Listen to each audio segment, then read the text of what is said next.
તો નમસ્કાર મિત્રો, આજે આપણે એમપીએસડબલ્યુના મોસ્ટ આઈએમપી પ્રશ્નો જોવાના છે, બરાબર, જે પરીક્ષામાં પૂછાઈ શકે છે અને પૂછાઈ ચૂકેલા છે.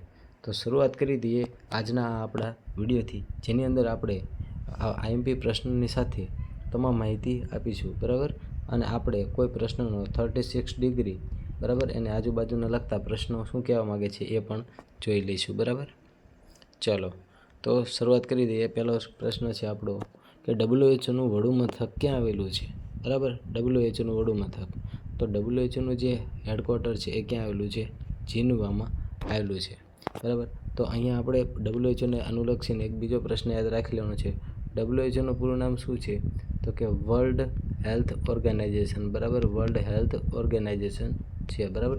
WHO પૂરું નામ શું છે? તો વર્લ્ડ હેલ્થ ઓર્ગેનાઇઝેશન છે. ઓકે મિત્રો, ચલો નેક્સ્ટ પ્રશ્ન જોઈએ. ઓકે,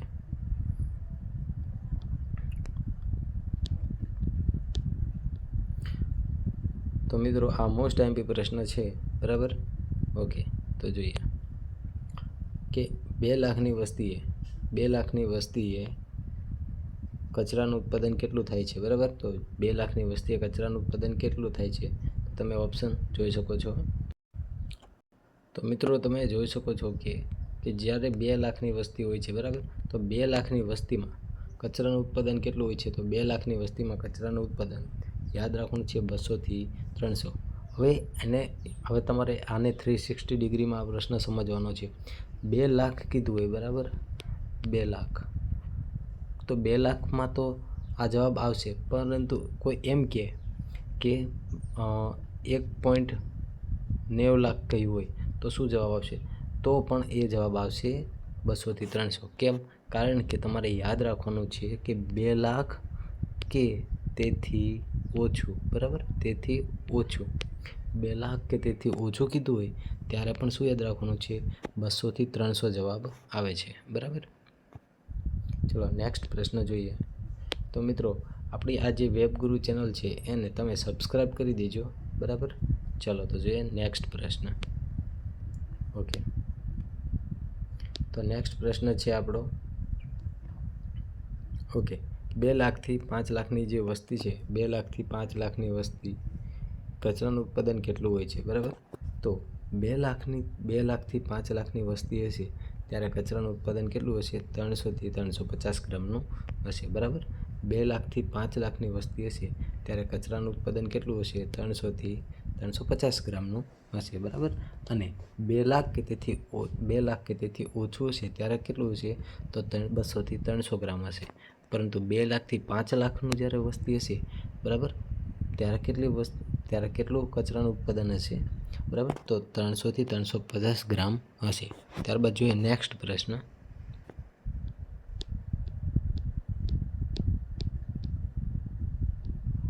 ઓકે, હવે મિત્રો વાત કરીએ આગલો પ્રશ્ન કે 5 લાખથી 10 લાખની વસ્તીએ કચરાનું ઉત્પાદન કેટલું હોય છે, બરાબર. તો 5 લાખથી 10 લાખની જ્યારે વસ્તી હોય છે ત્યારે કચરાનું ઉત્પાદન કેટલું હોય છે, બરાબર. તો 5 લાખથી જ્યારે 10 લાખની વસ્તી હોય છે ત્યારે તમારે એક વસ્તુ યાદ રાખવાનું છે. તો મિત્રો તમારે હવે ખાસ યાદ રાખવાનું છે, જ્યારે 5 લાખથી 10 લાખની વસ્તી હોય છે ત્યારે કચરાનું ઉત્પાદન કેટલું હોય છે. તો મિત્રો જો અહીંયા આ પણ જવાબ નથી, આ પણ જવાબ નથી, આ પણ જવાબ નથી. કેમ? કારણ કે મેં અત્યાર સુધી સિક્વન્સમાં જવાબ લાવ્યો છું, તો અત્યારે તમને એમ થશે કે સરે આ જવાબ ગોઠવી દીધો હશે, બરાબર, પણ એવું નથી. તો તમારે ગોખણપટ્ટી નથી કરવાની, પણ સમજવાનું છે. એટલા માટે જ આપણે આ લેક્ચરને આપણે ઇન્ડિવિજ્યુઅલ 360 નામ આપેલું છે, બરાબર, જેથી તમને ટૂંકમાં સમજ આવે. જ્યારે 5 લાખથી 10 લાખની વસ્તી કહે છે, બરાબર, ત્યારે શું યાદ રાખવાનું છે? જો હું તમને જણાવી દઉં, બરાબર, જ્યારે 5 લાખથી, બરાબર, 5 લાખથી કેટલું કીધું છે? 5 લાખથી જ્યારે 10 લાખ, બરાબર. ઓકે, 5 લાખથી જ્યારે 10 લાખ કે છે, 5 લાખથી, ઓકે, 5 લાખથી 10 લાખનું કે છે. ઓકે, આ 5 લાખથી ટુ 10 લાખ, બરાબર. 5 લાખથી 10 લાખની વસ્તી હોય ત્યારે તમારો કચરાનું ઉત્પાદન કેટલું થશે? તો યાદ રાખવાનું છે 350થી એટલું યાદ રાખવાનું છે 400, બરાબર. 5 લાખથી 10 લાખની જ્યારે કે છે ત્યારે કેટલું યાદ રાખવાનું છે? 350થી આ 5 લાખથી 10 લાખનું કે ત્યારે શું યાદ રાખવાનું છે? તો 350થી 400 ગ્રામ યાદ રાખવાનું છે, બરાબર. 350થી 400 ગ્રામનું કચરાનું ઉત્પાદન થાય છે, પરંતુ ક્યારે? તો 5 લાખથી 10 લાખના વસ્તીએ, બરાબર. ઓકે, ચલો. તો આપણો જવાબ શું બને છે? તો આપણો જવાબ બને છે 350 ગ્રામથી કેટલો? તો કે 400, બરાબર. અહીંયા આ જવાબ સાચો બને છે, બરાબર. તમે પ્રશ્ન એકવાર સમજી લો, જેથી હું તમને બધું રિવિઝન કરાવી દઉં એકસાથે, બરાબર. તો હું તમને એકસાથે બધું રિવિઝન કરાવી દઉં, બરાબર. જોઈ લો, અત્યારે જ આ રીતનો પ્રશ્ન આવે છે ત્યારે શું કરવાનું છે. ઓકે, તો મિત્રો જો, જ્યારે તમને 2 લાખથી ઓછી વસ્તીનું કહે ત્યારે કેટલું યાદ રાખવાનું છે? ત્યારે 2 લાખ કે તેથી ઓછી વસ્તી હોય, બરાબર. 2 લાખ કે તેથી ઓછી, અહીંયા માઇનસ કરું છું એટલે એનો મતલબ થશે કે 2 લાખ તેથી ઓછી વસ્તી. તો આપણે શું યાદ રાખવાનું છે? તો યાદ રાખવાનું છે 200થી 300, બરાબર. આ પહેલો જ પ્રશ્ન આપણો હતો. પહેલો મીન્સ કે આ ટાઈપના પ્રશ્નમાં આ પહેલો પ્રશ્ન હતો.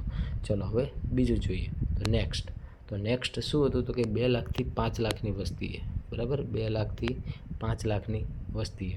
તો 2 લાખથી 5 લાખની વસ્તી હતી ત્યારે કેટલું હતું કચરાનું ઉત્પાદન? તો 300થી 350 ગ્રામ હતું, બરાબર. 350 ગ્રામ હતું, બરાબર. 2 લાખથી 5 લાખની વસ્તીએ. હવે પછી આપણે આગળ શું જોયું? તો કે આપણે આગળ જોયું તો 5 લાખથી 10 લાખની વસ્તી, જે આ પ્રશ્ન છે. તો એમાં આપણે શું જોયું? તો કે 350 ગ્રામના કચરાના ઉત્પાદનથી 400 ગ્રામ, બરાબર. આ જોયું. ચલો, આઈ હોપ તમને સમજણ પડી ગઈ છે, બરાબર. અને 400થી 600 ગ્રામનો કચરો છે એ ક્યારે? તો કે જ્યારે 400થી 600 ગ્રામ, એટલે કે મીન્સ કે જ્યારે 10 લાખ પ્લસ વસ્તી હશે ત્યારે આવશે 400થી 600 ગ્રામ, બરાબર. આઈ હોપ તમને આ બધા પ્રશ્નો ઇઝીલી સમજ પડી ગઈ છે, બરાબર. મોસ્ટ આઈએમપી છે, લખી લેજો એકવાર, બરાબર. ચાલો નેક્સ્ટ જોઈએ. ઓકે, તો મિત્રો આપણે બધા પ્રકારના પ્રશ્નો એ સિરીઝમાં આપણે એ ટાઈપના જેટલા પ્રશ્ન છે એ બધા પ્રશ્નો લઈ લીધેલા છે, બરાબર. જો એ ટાઈપનો પ્રશ્ન આવશે તો એની બહાર એકય પ્રશ્ન નહીં જાય, એમાંથી જ હશે. જો એ ટાઈપનો કોઈ પણ પ્રશ્ન પૂછવાનો હતો, બરાબર. હવે જોઈએ નેક્સ્ટ ટાઈપનો પ્રશ્ન કે નગરપાલિકાના કચરાનું વર્ગીકરણ કેટલા પ્રકારે થાય છે, બરાબર. જો મોસ્ટ આઈએમપી છે કચરાનું વર્ગીકરણ, પણ કયું? તો કે નગરપાલિકાનો કચરાનું વર્ગીકરણ કેટલી રીતે થાય છે? તો યાદ રાખવાનું છે 4 રીતે થાય છે. 4 રીતે વર્ગીકરણ થાય છે, બરાબર. ચાલો હું તમને જણાવી દઉં કયા 4 રીત છે, બરાબર. ઓકે મિત્રો, તો જો પહેલું વર્ગીકરણ કયું છે? તો તમને ખબર છે કે સૂકો કચરો. ત્યારબાદ બીજું વર્ગીકરણ જોઈએ તો બીજું કયું છે? તો કે ભીનો કચરો. ત્યારબાદ ત્રીજા પ્રકારનું વર્ગીકરણ કયું છે? તો કે ઇનર્ટ કચરો. ત્યારબાદ ચોથું વર્ગીકરણ જોઈએ તો કયું છે? તો કે જોખમી કચરો. ઓકે, તો આ 4 પ્રકારના કચરાનું વર્ગીકરણ છે, જેને આપણે કહીશું કે નગરપાલિકાના કચરાનું વર્ગીકરણ 4 રીતે થાય છે.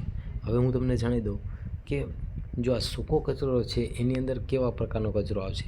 તો કે જે કાગળ છે, બરાબર. કાગળ હોય છે.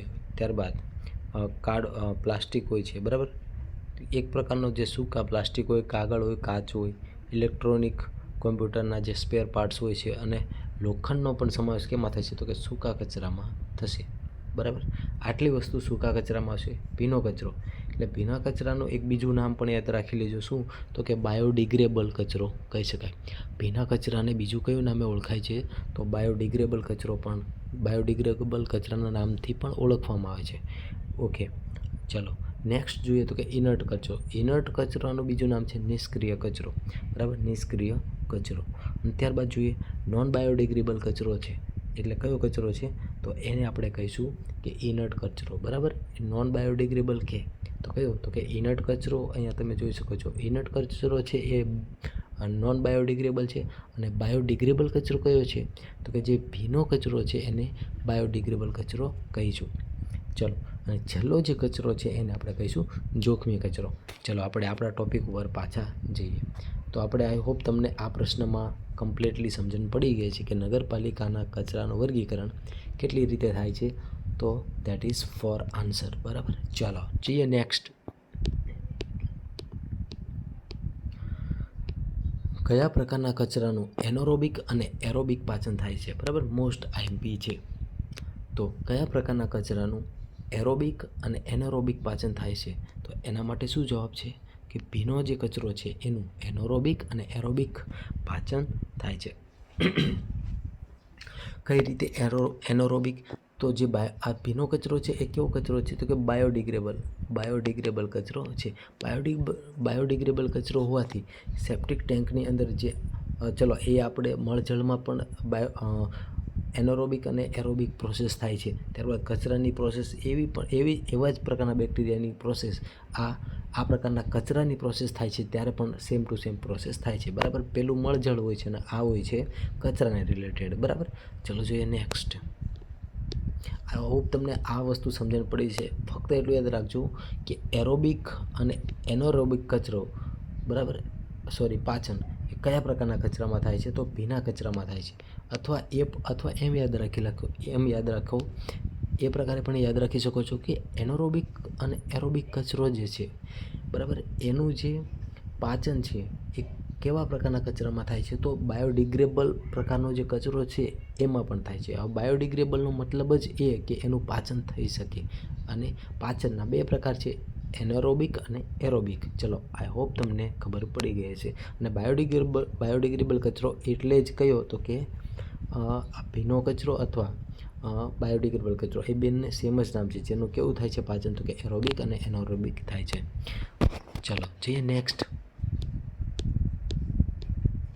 ઓકે, કયો કચરો નોન બાયોડિગ્રેબલ કચરો છે? જે આપણે આગળ વાત થઈ ગઈ. તો તમે ધ્યાનથી આ લેક્ચર જોશો તો ક્યાંક ને ક્યાંક આ પ્રશ્ન તમને ઇઝીલી આવડી જ જશે. કયો કચરો નોન બાયોડિગ્રેબલ છે? તો નોન બાયોડિગ્રેબલ કચરો એટલે કે જે નિષ્ક્રિય કચરો છે એને આપણે શું કહીશું? તો કે નિષ્ક્રિય કચરાને આપણે કહીશું કેવો કચરો? તો કે નોન બાયોડિગ્રેબલ કચરો. અને બાયોડિગ્રેબલ કચરો કોને કહીશું? કે જે ભીનો કચરો છે એને આપણે શું કહીશું? તો કે ભીના કચરાને બાયોડિગ્રેબલ કચરો કહીશું. અને ભીના કચરાનું શું થાય છે? તો કે એરોબિક અને એનોરોબિક પાચન થાય છે, જે આપણે અહીંયા સમજી ગયા. બરાબર, કે જે ભીનો કચરો છે એનું કેવું પાચન થાય છે? તો કે એરોબિક અને એનોરોબિક પાચન થાય છે. ચલો જોઈએ નેક્સ્ટ પ્રશ્ન. બરાબર, આ આપણે સમજી ગયા છીએ કે આ કચરો કેવો છે? ઇનર્ટ કચરો, તો કે નોન બાયોડિગ્રેબલ કચરો છે. બરાબર, નિષ્ક્રિય કચરો છે. ઓકે, હવે મિત્રો મોસ્ટ આઈમ્પી પ્રશ્ન છે, જોઈએ. હવે ભારતની 40% વસ્તી CPCBના આંકડા મુજબ દૈનિક કેટલો કચરો પેદા કરે છે? બરાબર. ઓકે, તો જે CPCBનો આંકડો હતો, બરાબર, 40% જે ભારતની જે શહેરી વસ્તી હતી, બરાબર, ભારતની વસ્તી, તો એ CPCBના આંકડા મુજબ દૈનિક કેટલો કચરો ઉત્પાદન કરતો હતો? તો યાદ રાખવાનું છે 1,43,449 ટન. અથવા મેટ્રિક ટન આવે તો પણ તમારે એ જ સમજવાનું. બરાબર, મેટ્રિક ટનનો મતલબ ટન એ જ મેટ્રિક ટન. બરાબર, જેથી તમારે કોઈ વધારે એફર્ટ લગાવવાનો નથી સમજવામાં. બરાબર, મિસઅન્ડરસ્ટેન્ડિંગ કરવાની નથી. મેટ્રિક ટન પૂછે કે મેટ્રિક ટન આપેલું હોય તો પણ એ જ છે અને ટન આપેલું હોય તો પણ એ જ છે. એટલે મીન્સ કે બંને સેમ જ છે. એટલે 1,43,449 ટન અથવા મેટ્રિક ટન. ચલો શું છે? તો કે 40% વસ્તી CPCBના આંકડા મુજબ દૈનિક કચરો ઉત્પાદન કરતું હતું. બરાબર, આ ભારતની વાત છે અને આ આપણે જે ઓલ ઇન્ડિયાના ભાગ છે, બરાબર, ઓલ ઇન્ડિયા જે બુક છે સરકારી, એ સરકારી બુકની આપણે આ ભાગ પ્રશ્નો લીધેલા છે. બરાબર, ચાલો જોઈએ હવે નેક્સ્ટ. SMW રૂલ 2000માં કયા વર્ષે સુધારો થયો છે? બરાબર, તો SMWનો જે રૂલ્સ આવ્યો હતો, બરાબર, એટલે એનો સૌપ્રથમ સુધારો ક્યારે થયો હતો? 2016માં થયો હતો, બરાબર. નેક્સ્ટ જોઈએ. એક વસ્તુ યાદ રાખજો, SMWનું પૂરું નામ છે સોલિડ વેસ્ટ મેનેજમેન્ટ. જો કે આવું પ્રશ્ન તમને આવડતો જોઈએ, નોર્મલ છે, પરંતુ આપણે 360 ડિગ્રીમાં આવું જણાવી દઈએ, બરાબર. ઓકે, ચાલો જોઈએ નેક્સ્ટ. જો મિત્રો યાદ રાખજો, આ WHO બીજો પ્રશ્ન આવી ગયો છે. WHO એ સ્વાસ્થ્યની વ્યાખ્યા ક્યારે આપી? બરાબર, તમે જોઈ શકો છો કે WHO એટલે કે વર્લ્ડ હેલ્થ ઓર્ગેનાઇઝેશન, બરાબર. વર્લ્ડ હેલ્થ, બરાબર, ઓર્ગેનાઇઝેશન. ઓકે, તો વર્લ્ડ હેલ્થ ઓર્ગેનાઇઝેશનની જે સ્થાપના છે, બરાબર, ભારત ક્યારે જોડાયું હતું? તો કે 1948માં, બરાબર. ઓકે, આપણે જોઈએ કે 1948, બરાબર. 1948માં ભારત છે ને એ WHO સાથે જોડાણું હતું, બરાબર. અને એને સ્વાસ્થ્યની એટલે કે સ્વાસ્થ્યની વ્યાખ્યા ક્યારે આપી હતી? તો યાદ રાખવાનું છે 1948માં, બરાબર. એટલે આપણે એવું યાદ રાખી જવાનું, એવું જ યાદ રાખવાનું કે જ્યારે ભારત WHOમાં જોડાણું, બરાબર, ત્યારે WHO સ્વાસ્થ્યની વ્યાખ્યા આપી, બરાબર. આ રીતે યાદ રાખવાનું છે. અને હજુ હું તમને એક પ્રશ્ન આપું છું, ખાસ યાદ રાખજો કે 1951માં વિન્સલોએ શેની વ્યાખ્યા આપી છે? બરાબર. તો શું યાદ રાખવાનું છે? બરાબર, તો કે હેલ્થ એટલે શું? સ્વાસ્થ્યની વ્યાખ્યા આપી છે. કોને આપી છે? ઓકે, 1951માં વિન્સલો દ્વારા સ્વાસ્થ્યની વ્યાખ્યા આપવામાં આવી હતી. ચલો જોઈએ નેક્સ્ટ. અને શું વ્યાખ્યા આપી હતી? તો કે શારીરિક, આર્થિક, માનસિક કે સામાજિક રીતે સ્વસ્થ. ફક્ત શારીરિક રીતે સ્વસ્થ ન હોવું, પરંતુ શારીરિક, માનસિક રીતે અને આ બધી રીતે પણ સ્વાસ્થ્ય હોવું, એને શું કહેવાય? તો કે હેલ્થ એટલે કે સ્વાસ્થ્ય કહેવામાં આવે છે. આવી વ્યાખ્યા પણ આપી હતી. એટલે આ બંને વ્યાખ્યાના સવાલમાં કન્ફ્યુઝન થવું જોઈએ નહીં. ચલો જોઈએ નેક્સ્ટ. જો મિત્રો યાદ રાખી લેજો કે આરોગ્યના ઘટકો કેટલા છે? બરાબર, મોસ્ટ આઈમ્પી પ્રશ્નો છે. તો આરોગ્યના ઘટકો કેટલા છે? 7 છે, 6 છે, 8 છે. તો સર તમે કેમ બધા ટીક કરો છો? અમને યાદ રહી જાય છે, પરંતુ તમારે કોન્સેપ્ટ શીખવાનો છે. તો આરોગ્યના ઘટક કેટલા છે? તો યાદ રાખવાનું છે આરોગ્યના ઘટકો કેટલા છે? તો યાદ રાખજો, આરોગ્યના ઘટક એ 6 ઘટકો છે, બરાબર. કેટલા ઘટકો છે? તો 6 ઘટકો છે. ચલો જોઈએ નેક્સ્ટ.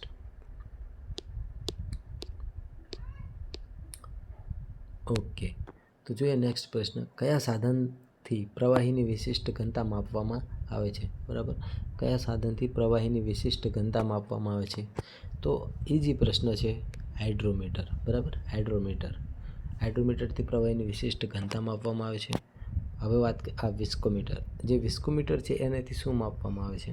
બરાબર, તો ચિકાસ માપવામાં આવે છે, બરાબર. ચિકાસ માપવામાં આવે છે. ઓકે, તો એનિમોમીટર તો કે જે પવન છે એની દિશા માપવા માટે, બરાબર. ઓકે, ચલો જોઈએ નેક્સ્ટ. સોરી મિત્રો, યાદ રાખજો કે આ પવનની ગતિ માપવા માટે, બરાબર. પવનની જે ગતિ હોય છે એ માપવા માટે શું વપરાય છે? એનિમોમીટર. પરંતુ હવે ખાસ યાદ રાખજો કે જે આપણે વાત કરી વિન્ડવેન, બરાબર. વિન્ડવેન છે એનાથી દિશા માપવામાં આવે છે, બરાબર. ચલો ઓકે મિત્રો, પાણીનું ઉત્કલન બિંદુ જણાવો, બરાબર. પાણીનું ઉત્કલન બિંદુ, આ ટોપિક ખૂબ જ ઇમ્પોર્ટન્ટ ટોપિક છે, બરાબર. તો પાણીનું ઉત્કલન બિંદુ કેટલું હોય છે? બરાબર, તો જો યાદ રાખવાનું છે કે પાણીનું ઉત્કલન બિંદુ એટલે તમારે, તો મિત્રો આ પ્રકારના જે પ્રશ્નો છે એની અંદર હંમેશા તમે કન્ફ્યુઝન રહો છો કે સર વારંવાર આ પ્રકારના પ્રશ્નો આવે છે ત્યારે શું કરવું, બરાબર. તો કઈ રીતે આ પ્રશ્નને હેન્ડલ કરવો? તો એના માટે શું યાદ રાખવાનું છે કે જ્યારે ઉત્કલન બિંદુ કેનું કીધું છે? તો કે પાણીનું ઉત્કલન બિંદુ, બરાબર. તો પાણીનું જે ઉત્કલન બિંદુ છે ફેરનહીટમાં કીધું છે કે પછી સેલ્સિયસમાં કીધું છે કે પછી કેલ્વિનમાં કીધું છે? આ વસ્તુ આપણે સમજવાનું છે. તો પાણીનું ઉત્કલન બિંદુ છે એ 212 ફેરનહીટ. અત્યારે અહીંયા જો કશું કહ્યું નથી તો એક જવાબ છે, બરાબર. તો 212 પણ આવે છે, બરાબર. 212 સેલ્સિયસ આવે છે, પછી 32 ફેરનહીટ આવે છે. હવે આ રીતે આપણે સમજવું છે તો એના તમામ કોન્સેપ્ટ છે. જો હું તમને એક વસ્તુ જણાવી દઉં કે આપણે અહીંયા ફક્ત એવી રીતે ચલાવવાનું છે કે તમને બાકીનું બધું જ આવડી જાય, બરાબર. એટલે કે અત્યારે ઉત્કલન બિંદુ પૂછાણું, બરાબર. તો પછી ક્યાંક તમને એમ પૂછે કે ગલન બિંદુ, તો હવે આ બંને, પછી એમ પૂછે ફેરનહીટમાં, સેલ્સિયસમાં કેટલું, તો આ બધું તમે છે ને વારંવાર વાંચો અને વારંવાર ભૂલી જવાય છે. તો આવું ન થાય તો એના માટે હું તમને અત્યારે હું તમને એક જ વસ્તુમાં હું તમને શીખવાડું છું કે જેથી તમને બધું યાદ રહી જાય અને તમે તમારી બુકની અંદર નોટ કરી દેજો. બરાબર, તો જોઈએ એ આપણે શું કહેવા માગું છું તમને. ઓકે, તો મિત્રો હવે આ સ્લાઇડ ધ્યાનથી તમે જોજો. હવે વાત કરીએ પાણીનું ગલનબિંદુ.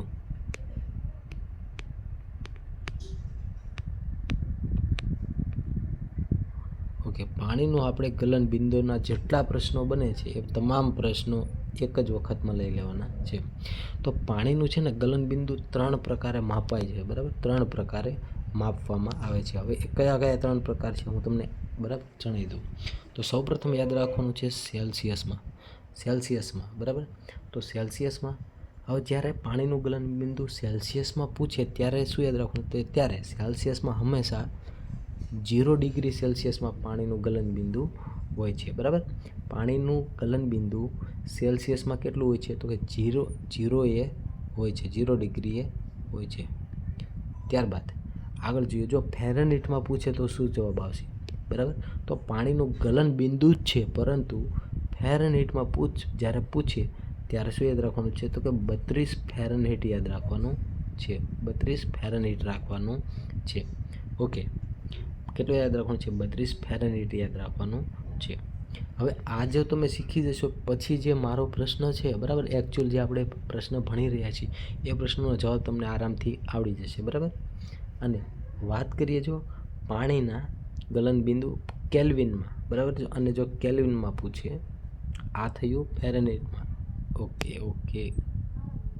અહીંયા એફ નથી લખતો કારણ કે આગળ લખેલો છે અહીંયા. બરાબર, એટલે ઓકે એટલે શું યાદ આપણે ફક્ત એટલું લખીએ કે 32 ફેરનહીટ. ઓકે, અને 0 સેલ્સિયસ. અને હવે શું, તો કે કેલ્વિનમાં કેટલું, કેલ્વિન બરાબર પૂછે તો કેલ્વિનમાં પણ ખબર હોવી જોઈએ. તો કેલ્વિનમાં 273. તો આ બધા જ માપ છે પાણીના ગલનબિંદુના માપ છે, પરંતુ અલગ અલગ એકમમાં છે. જો સેલ્સિયસમાં પૂછે તો 0 ડિગ્રી સેલ્સિયસમાં આવશે. ફેરનહીટમાં પૂછે તો 32 ફેરનહીટ ગલનબિંદુ આવશે, પાણીનું છે.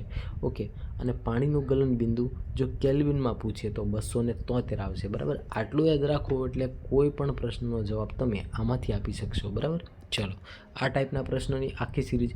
આ થયું ગલનબિંદુ. હવે આવી જ રીતે ફક્ત આપણે યાદ રાખવાનું છે ઉત્કલન બિંદુ. એટલે અહીંયા તમામ પ્રશ્નો આવશે ત્યારે ગમે ત્યારે તમને આવડી જશે. બરાબર, જોઈએ હવે ઉત્કલન બિંદુ.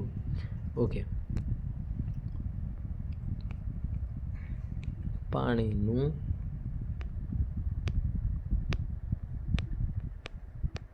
ઉત્કલન બિંદુ.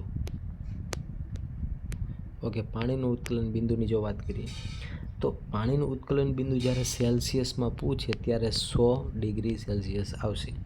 બરાબર, સેલ્સિયસમાં પાણીનું શું કીધું છે, તો કે ઉત્કલન. આપણે પહેલાં જોયું એ હતું શું હતું, તો કે પહેલાં જોયું એ હતું ગલનબિંદુ હતું ને હવે છે એ ઉત્કલન બિંદુ છે. ઓકે, હવે પાણીનું જો ઉત્કલન બિંદુ છે એને આપણે સેલ્સિયસમાં તો જોઈ લીધું. હવે જોવાનું છે ફેરનહીટમાં. તો ફેરનહીટમાં કેટલું થશે, તો કે 212 ફેરનહીટ થશે. અને કેલ્વિનમાં પૂછે તો 373. બરાબર, 373. આ તમે લખી લેજો એકવાર તમારી બુકમાં, જેથી તમને તમારા પ્રશ્ન. હવે આપણે જોઈએ આપણા પ્રશ્ન ઉપર. બરાબર, તો શું ઉત્કલન બિંદુ કેટલું થયું, 212. બરાબર, તો ફેરનહીટમાં પૂછે તો 212, અને સેલ્સિયસમાં પૂછે તો 100, અને કેલ્વિનમાં પૂછે તો શું, તો કે 373. બરાબર, ચલો જોઈએ નેક્સ્ટ. તો હવે આપણે આપણા પ્રશ્ન તરફ શું કહેવા માગે છે. આઈ હોપ તમે આ પ્રશ્નનો જવાબ તમે જ આપશો. તો શું કીધું છે કે પાણીનું ઉત્કલન બિંદુ જણાવો. તમને જો ખબર ના પડી હોય તો અત્યારે તુક્કો ના મારતા પ્રશ્નને સમજો અને પ્રશ્ન મેં તમને સમજાવ્યું એના પરથી જવાબ આપવાની કોશિશ કરો. તો પાણીનું ઉત્કલન બિંદુ છે એ બરાબર કેટલું છે, પાણીનું ઉત્કલન બિંદુ.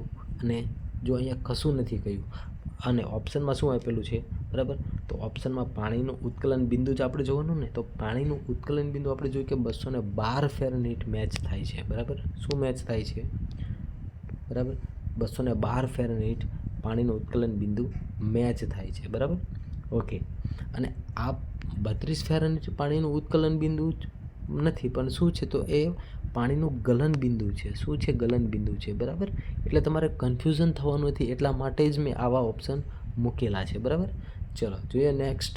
ઓકે, ફરી એકવાર જોઈ લેજો. જો તમને સમજણ ના પડી તો શાંતિથી આ વિડીયોને તમે જોજો, એટલે 2-3 વખત આ વિડીયો જોશો એટલે તમને આરામથી યાદ આવી જશે. તો પાણીનું ઉત્કલન બિંદુ કેટલું છે? તો પાણીનું ઉત્કલન બિંદુ યાદ રાખવાનું છે 212 ફેરનહીટ છે, પણ ફેરનહીટમાં પૂછે તો. બરાબર, અને એમ પૂછે કે પાણીનું ઉત્કલન બિંદુ સેલ્સિયસમાં કેટલું, તો યાદ રાખવાનું છે 100 સેલ્સિયસ છે. બરાબર, કેલ્વિનમાં પૂછે તો 373. બરાબર, પણ ઉત્કલન બિંદુ. અને જો એમ પૂછે કે ગલન બિંદુ કેટલું, બરાબર, ગલન બિંદુ કેટલું, ગલન બિંદુના અલગ અલગ પ્રકારમાં એકમમાં પૂછે. માનો કે તમને એમ પૂછ્યું કે ગલન બિંદુ સેલ્સિયસમાં કેટલું છે, તો ગલન બિંદુ સેલ્સિયસમાં એટલે 0 ડિગ્રી સેલ્સિયસ થશે. ગલન બિંદુ ફેરનહીટમાં કેટલું છે, તો ફેરનહીટમાં કેટલા ડિગ્રી સેલ્સિયસ થશે, તો યાદ રાખવાનું છે 32 ફેરનહીટ, જે અહીંયા મેં તમને સમજાવ્યું. બરાબર, ગલન બિંદુની વાત છે. બરાબર, અને જો એમ પૂછે કેલ્વિન તો યાદ રાખવાનું છે 273. બરાબર, આ રીતે યાદ રાખી શકો છો. ચલો નેક્સ્ટ જોઈએ. આઈ હોપ તમને આ વસ્તુ સમજણ પડી ગઈ હશે. બરાબર, ચલો જોઈએ નેક્સ્ટ પ્રશ્ન.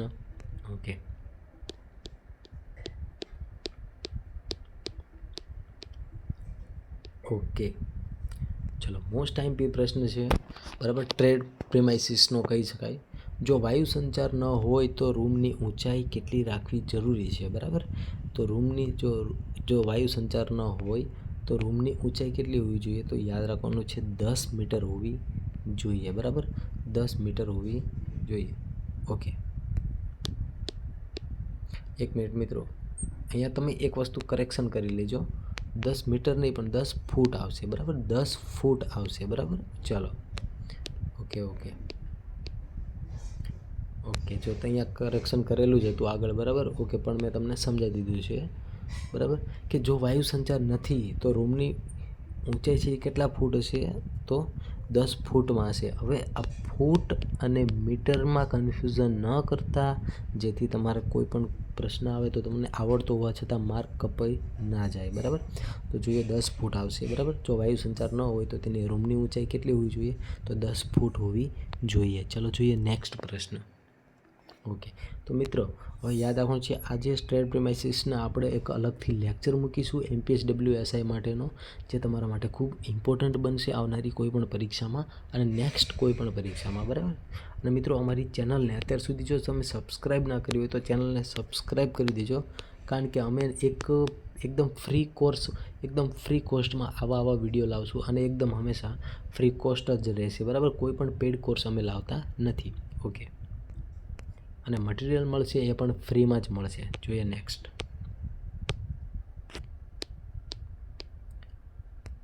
ઓકે, માણસના કંકાલ તંત્રના કેટલા ભાગમાં વહેંચવામાં આવેલું છે? બરાબર, ઓકે, તો જે માણસનું કંકાલ તંત્ર છે એ કેટલા ભાગમાં વહેંચવામાં આવેલું છે?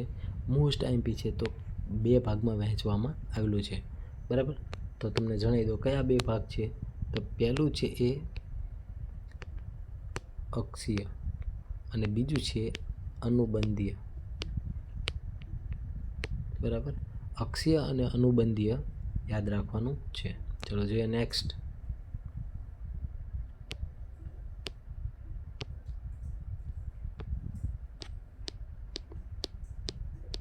ચલો, આ પ્રકારના પ્રશ્નો છે એને ખાસ સમજવાના છે મિત્રો, કે પહાડી વિસ્તાર પર પાણી કેટલા સેલ્સિયસ તાપમાન પર ઉકળે છે? જો પહાડી વિસ્તાર પર કીધું હોય ત્યારે પાણી છે એ 99 સેલ્સિયસના તાપમાને ઉકળે છે. હવે આવા પ્રશ્નો અલગ ખાસ યાદ રાખી લેવાના છે. બરાબર, ખાસ યાદ રાખવાના છે. દરિયાની કેટલી સપાટીએ વાતાવરણ આવેલું છે? તો 200 મીટર. બરાબર, 200 મીટર સુધીના. બરાબર, આ રીતે પણ પ્રશ્ન એક યાદ રાખવાનો છે. હજી બીજો એક પ્રશ્ન છે. બરાબર, ઓકે, આ પહાડી વિસ્તારમાં કેટલા ડિગ્રી સેલ્સિયસ તાપમાન ઉકળે છે? તો બરાબર, પહાડી વિસ્તાર પર તો 99 સેલ્સિયસે બરાબર ઉકળે છે. ચલો જોઈએ નેક્સ્ટ. પહાડી વિસ્તાર પર પાણી કેટલા સેલ્સિયસ ઉકળે છે? ઓકે, આ રિપીટ થયો છે પ્રશ્ન. Okay, don't mind.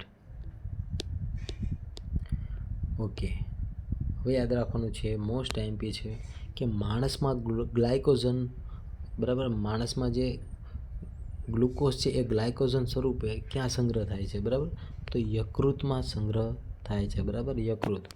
ઓકે, હવે મિત્રો યાદ રાખજો, યકૃત વિશે હું તમને જણાવી દઉં, બરાબર, કે યકૃત છે એ સૌથી મોટી ગ્રંથિ છે. એનું કાર્ય શું છે, તો કે જે હિમોગ્લોબિન હોય છે, હિમોગ્લોબિન દ્વારા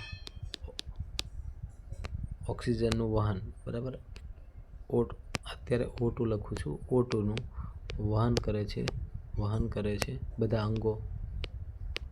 અંગો તરફ. ઓકે, અને જો યકૃત બીજું કાર્ય શું કરે છે કે જે એમિનો એસિડ હોય છે વધી જાય ત્યારે યુરિયામાં રૂપાંતર કરે છે, બરાબર. એમિનો એસિડ જ્યારે વધી જાય છે ત્યારે યુરિયામાં રૂપાંતર કરે છે. ત્યારબાદ નેક્સ્ટ હજી પણ એક જોઈએ કે આ જે હોય છે એ યકૃત હોય છે એ શું કરે છે, તો કે બિલુરુબિન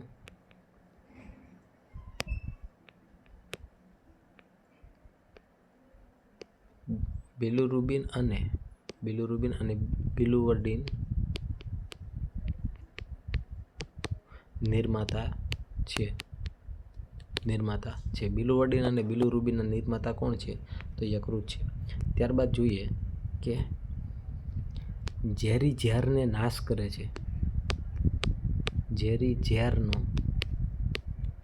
શરીરમાં નાશ કરે છે, બરાબર.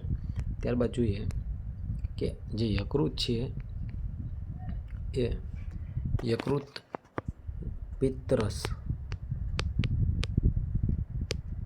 પિત્તરસનો સ્ત્રાવ કરે છે. બરાબર. હવે આ જે પિત્તરસ હોય છે, આ યકૃત દ્વારા પિત્તરસનો સ્ત્રાવ કરે છે. આ પિત્તરસ હવે આ પિત્તરસનો સંગ્રહ ક્યાં થાય છે, તો પિત્તાશયમાં થાય છે. પિત્તરસનો સ્ત્રાવ પિત્તાશયમાં થાય છે. હવે વાત કરીએ કે નાનું આંતરડું, તો જે નાનું આંતરડું છે, બરાબર, હવે નાનું આંતરડું યાદ રાખવાનું છે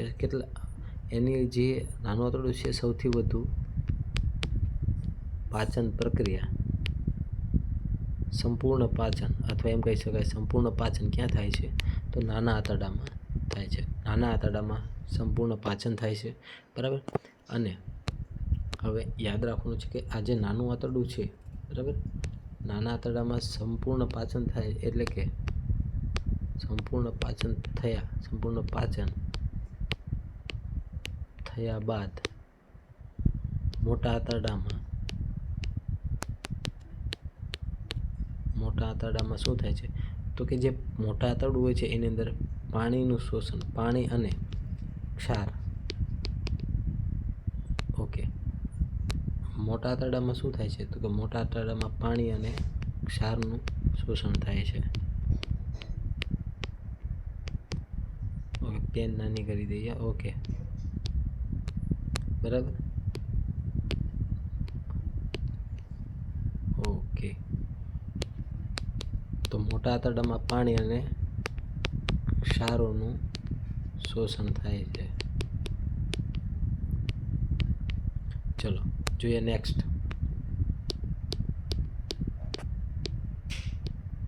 ચલો આ પ્રશ્ન રિપીટ છે. ઓકે, આવી ગયો, મેં તમને સમજાવી દીધું કે ગ્લાયકોઝનનો સંગ્રહ, બરાબર, ગ્લાયકોઝનનો સંગ્રહ મનુષ્યમાં યકૃતમાં થાય છે, બરાબર. ઓટોક્લેવિંગમાં દબાણ કેટલા PSI પર રાખવામાં આવે છે, હવે આ આઈએમપી છે. ઓટોક્લેવિંગમાં દબાણ કેટલા PSI રાખવામાં આવે છે, તો 15 PSI પર રાખવામાં આવે છે, બરાબર. કેટલા PSI પર રાખવામાં આવે છે, 15 PSI પર રાખવામાં આવે છે. ઓકે, હવે ઓટોક્લેવિંગ વિશે માહિતી આપી દઈએ. ઓકે, આ જે ઓટોક્લેવિંગ છે તમે જોઈ શકો છો. ઓકે,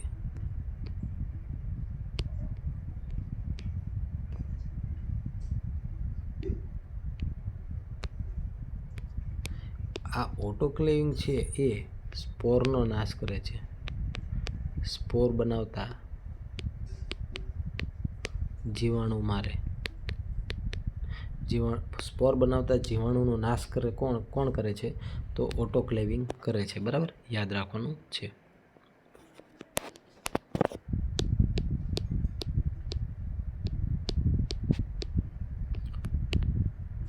હોસ્પિટલના સાધન વિસંક્રમણ માટે શું કરવામાં આવે છે?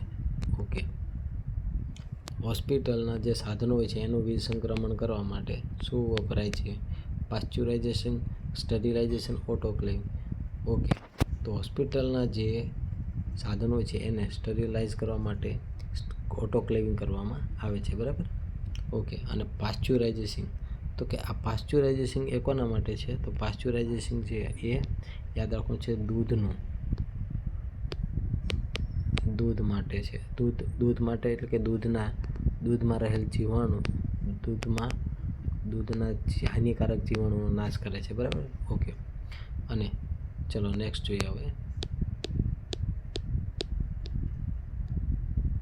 ઓકે, તો મિત્રો અહીંયા સુધી રાખીએ. બરાબર, આ MPHWનો આ વિડીયો આપણે અને એસઆઈમાં પૂછાય તેવો વિડીયો છે. અને આપણી ચેનલને સબસ્ક્રાઈબ કરી દેજો. મળીશું નેક્સ્ટ વિડીયો સાથે. Thank you so much.